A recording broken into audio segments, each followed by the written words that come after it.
Hello students, welcome to my YouTube channel Nandu study centre. बच्चों, आज का जो हमारा टॉपिक है इस वीडियो का, the ailing planet, the green movement's role. ठीक है, देखिए एलिंग का मतलब बीमार, प्लानेट में ग्रह, ठीक है, यानी बीमार ग्रह। ठीक है, इसका एक मतलब टॉपिक लिया है जो द ग्रीन मूवमेंट्स रोल, यानी हरित क्रांति का जो अभिनय था उसके बारे में इसमें बताया है राइटर ने। ठीक है, हमारे जो राइटर हैं वो नानी पालखीवाला हैं। ठीक है, नानी पालखीवाला जो थे, यानी नाना बॉय नानी आदेश पालखीवाला एक भारतीय न्यायविद और अर्थशास्त्री थे। नानी पालखीवाला का जो जन्म हुआ था 1920 में बॉम्बे से ब्लू कॉलर मध्यवर्गीय पारसी माता पिता के घर हुआ था। उनके परिवार का नाम उनके पूर्वजों के बीच एक सामान्य व्यवहार के पेशे से निकला है, जो पालकी के निर्माता थे। तो इनका नाम क्या पड़ गया? नानी पालखीवाला। ठीक है, इनके द्वारा लिखित ये जो चैप्टर है ये 24 नवंबर 1994 को द इंडियन एक्सप्रेस में प्रकाशित एक लेख है। पृथ्वी के गिरते स्वास्थ्य को लेकर इन्होंने जो मुद्दे उठाए उनमें प्रासंगिकता बनी हुई है। हरित क्रांति की शुरुआत 1972 में हुई थी। कब हुई थी? 1972 में। 25 साल पहले न्यूजीलैंड में पहली हरित पार्टी बनाई गई थी। अब ये जो लेखक हैं ये भौतिकवादी दृष्टिकोणों से लोगों की धारणा में परिवर्तन को दुनिया के व्यापक और पारिस्थितिक दृष्टिकोण के बारे में बताते हैं। इसमें इसका मतलब है कि लोग अब पर्यावरण के बारे में चिंतित हो रहे हैं। इसमें क्या बता रहे हैं कि लोग ना पर्यावरण के बारे में चिंतित हो रहे हैं। ठीक है, इस दृष्टि से हमारी पृथ्वी को एक जीवित जीव माना जाता है। यह माना जाता है कि सभी जीवों के पास इसकी अपनी चयापचय प्रक्रिया होती है। फिर वह 1987 के सतत विकास की अवधारणा की व्याख्या करते हैं और बताते हैं कि भविष्य की पीढ़ियों को उनकी ज़रूरतों को पूरा करने की क्षमता से समझौता किए बिना वर्तमान की ज़रूरतों को पूरा करता है। अर्थात हमें अपने प्राकृतिक संसाधनों का इस तरह से उपयोग करना चाहिए कि हम अपनी वर्तमान ज़रूरतों को पूरा करें, साथ ही हमारी आने वाली पीढ़ियों के लिए उनका बचाव यानी संरक्षण करके रखा जा सके, बचा के रखा जा सके। अब धारणा है कि हम खुद को भागीदार मानते हैं, न कि इस ग्रह के प्रमुख सदस्य के रूप में, यानी हम उसमें भागीदार समझते हैं अपने आप को। ऐसा नहीं है कि हम ये समझ रहे हैं कि इस ग्रह के हम सदस्य हैं, समझ रहे हैं?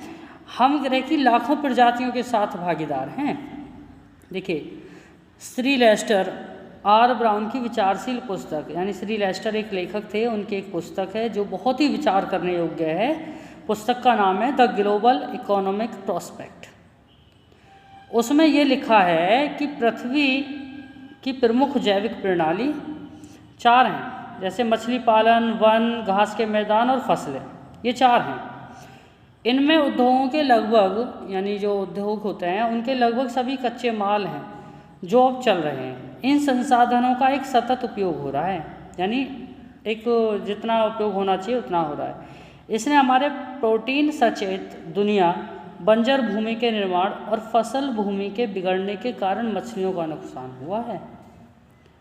फिर लेखक को वन भूमि में कमी की चिंता है। गोबर, जो कि प्राकृतिक उर्वरक के रूप में इस्तेमाल किया जाना चाहिए।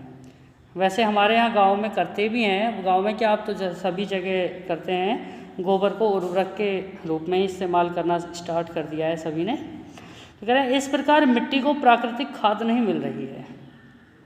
देखिए, गोबर को उर्वरक के रूप में इस्तेमाल करना चाहिए, लेकिन ज़्यादातर ईंधन के लिए उपयोग कर रहे हैं। देखा है ना आपने, उपले बना लेते हैं, उसको जलाते हैं।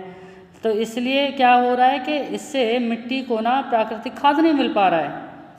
ईंधन के रूप में लकड़ी की भविष्य की मांग को पूरा करने के लिए पेड़ों के रोपण की 5 गुना दर की आवश्यकता होती है। यानी जो पेड़ हैं वो 5 गुना हर बार लगाए जाएं तो ही हमारे पास ईंधन के रूप में लकड़ी की पूर्ति हो पाएगी, वरना हमारे पास लकड़ी की पूर्ति नहीं हो पाएगी। ये हमको ध्यान में रखना पड़ेगा।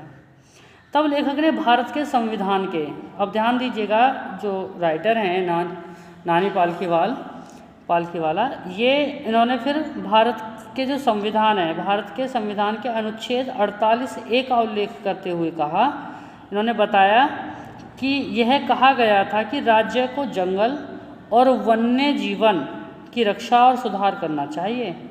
यानी राज्य जो है उसको क्या किस चीज़ पे ध्यान देना चाहिए, यानी कि जंगल और वन्य जीवन की सुरक्षा और सुधार पर। लेकिन कई अन्य कानूनों के रूप में भी इसे ठीक से लागू नहीं किया गया है। तब लेखक ने एक संसदीय समिति की रिपोर्ट का उल्लेख करते किया और उसमें बताया कि जिसमें प्रति वर्ष 3.7 मिलियन एकड़ की दर से वनों की गिरावट दर्ज हो रही है। यानी वनों का कटाव शुरू हो रहा है, गिरावट का मतलब ख़त्म हो जाना। संयुक्त राष्ट्र चेतावनी देता है कि पर्यावरण इतनी बुरी तरह से खराब हो गया है कि जांच की गई 80 देशों के कई देशों में यह खतरे के स्तर पर है। ध्यान दीजिएगा कि संयुक्त राष्ट्र अमेरिका जो है वहाँ से एक स्टडी हुई, उस स्टडी में ये यानी 80 देशों की स्टडी की गई, तो जिनमें ये पता चला है उन 80 देशों में कि वो खतरे पर हैं। उनका जो स्तर है ना वन का कटाव इतना हो रहा है कि वो खतरे पर है। कह रहे हैं मानव जनसंख्या बहुत अधिक दर से बढ़ रही है। यानी कि आप देख ही रहे हैं हमारे देश की जनसंख्या दिन प्रतिदिन बढ़ती जा रही है, ठीक है। तो वो कह रहे हैं दिन प्रतिदिन की समस्याओं के लिए विकास मनुष्य का सबसे उचित समाधान है। विकास मनुष्य का सबसे उचित समाधान है। विकास नहीं होगा किसी चीज़ का तो मनुष्य बैकफुट पे चला जाएगा सर, ठीक है। लेकिन जनसंख्या की इतनी उच्च दर के साथ विकास होना मुश्किल है। ये भी बिल्कुल सही बात कही इन्होंने। भाई आज का अगर हम माहौल देखें, हर व्यक्ति अपनी रोजी रोटी कमाने में व्यस्त है और उसके लिए जद्दोजहद कर रहा है।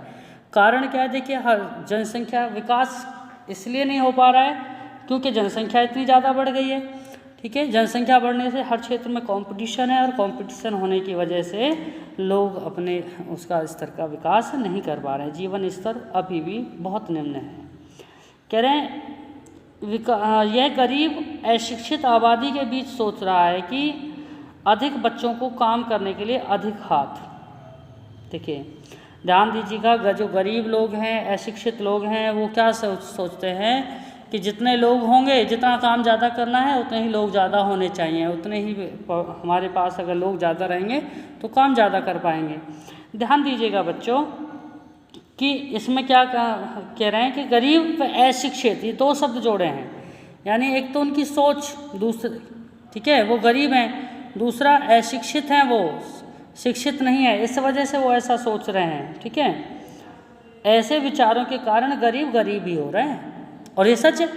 भाई मान लो एक व्यक्ति है, उसको लग रहा है कि मेरे पास भाई जो मेहनत करने के लिए लोग होने चाहिए, उस मान लो उसके 4 बेटे पैदा हुए तो 4 बेटे और आगे। अब भाई वो गरीब था तो 4 बेटों की परवरिश नहीं कर पाएगा, उन्हें स्कूल नहीं भेज पाएगा, सही से उनका पालन पोषण नहीं कर पाएगा, तो क्या हो जाएगा? वो और गरीब हो जाएगा।